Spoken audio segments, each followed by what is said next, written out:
I'm Steve Timmer. I'm with WashU. I'm one of the partners with WashU. And well, we got in the express business almost 12 years ago. So between owning, operating, and building washes, we've primarily done expresses. My name is Michael Timmer. I'm with WashU Car Wash. This will be my 12th year in the car wash industry. We've owned and operated multiple car washes in the past.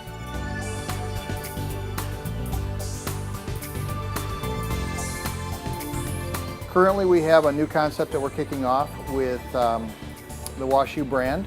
We have two projects that are going to open up in the next 60 days. One in Plainfield, Illinois and Villa Park, Illinois. They're both express model car washes. We do use all AVW equipment and they're dual belt conveyor.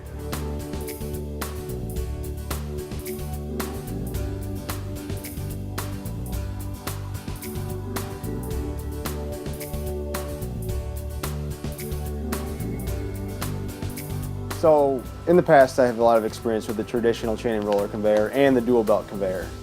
Being that I came off the traditional conveyor and since in the last 3 years switched to the dual belt conveyor, I love the new dual belt conveyor. We're going to be using it moving forward. We're big dual belt fans. That's primarily where we're at in the last 4 years. That's all we've used is our dual belts.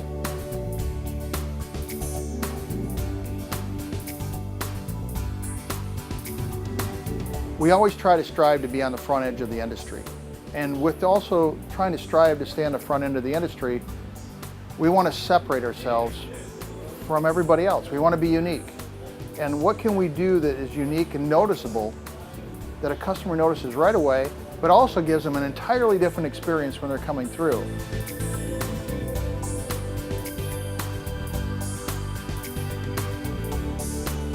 The biggest feedback we get from the customers when they are coming through the wash is they're always anxious. It's very stressful for them in general, knowing that they're going to come onto a chain and roller, a guide rail system to get their vehicle on. They're worried about coming in, they're worried about damaging the rims, they're worried about if they're on right. Now the advantage of using the dual belt conveyor is they have plenty of room, it's very simple and stress-free, and in the end that's the biggest thing they say is how enjoyable their experience was because they weren't worrying about coming into this little guide rail to make sure their car was on right.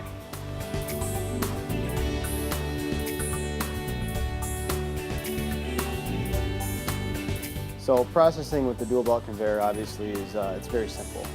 The belt will always be moving. You aren't waiting for any auto sends where the rollers are popping up and you're waiting to continue loading the next vehicle versus the belt that continues moving and you can keep pulling cars on, which in turn maximizes your efficiency and your processing speed throughout the day.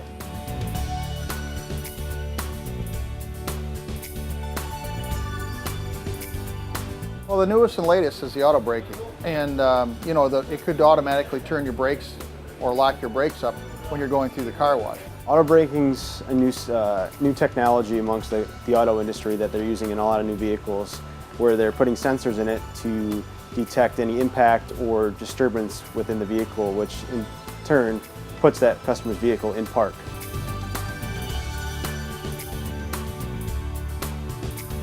If we were on the conventional conveyor, the car would lock up, it would stop there. The conveyor would still continue to pull other vehicles into it and we'd have some dissatisfied customers, some potential damage claims. So auto braking sensors do affect car washing more and more now, especially for the traditional chain and roller conveyor. Main reason is in the event that sensor does engage and puts that customer's vehicle in park on a conveyor, the roller is going to jump it. The customer behind that is going to be pushed into that customer's vehicle, causing a lot of damage and just an overall bad experience for that wash.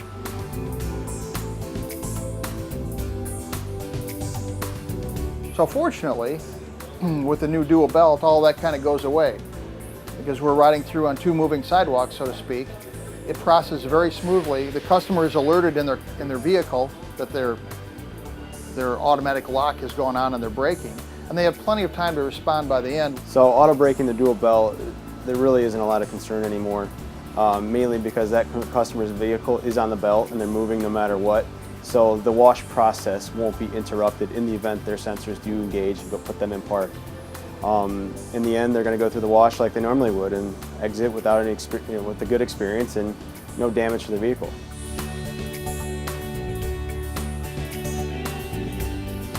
So with the dual belt conveyor, there really isn't a lot of maintenance involved. Your biggest maintenance will be monitoring the glide plate wear, the belt itself wear, and the sprockets all on the top side to make sure that you are maintaining them right, you're rotating them correctly, depending on what your actual car counts are.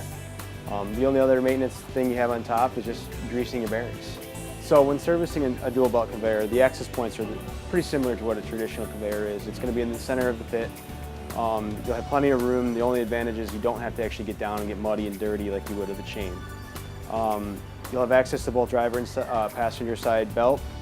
There's also access points at the entrance and exit of the bump outs, so you can get to the bearings, you can get to the drive and the take-up sections, and also clean out the drip trays as well.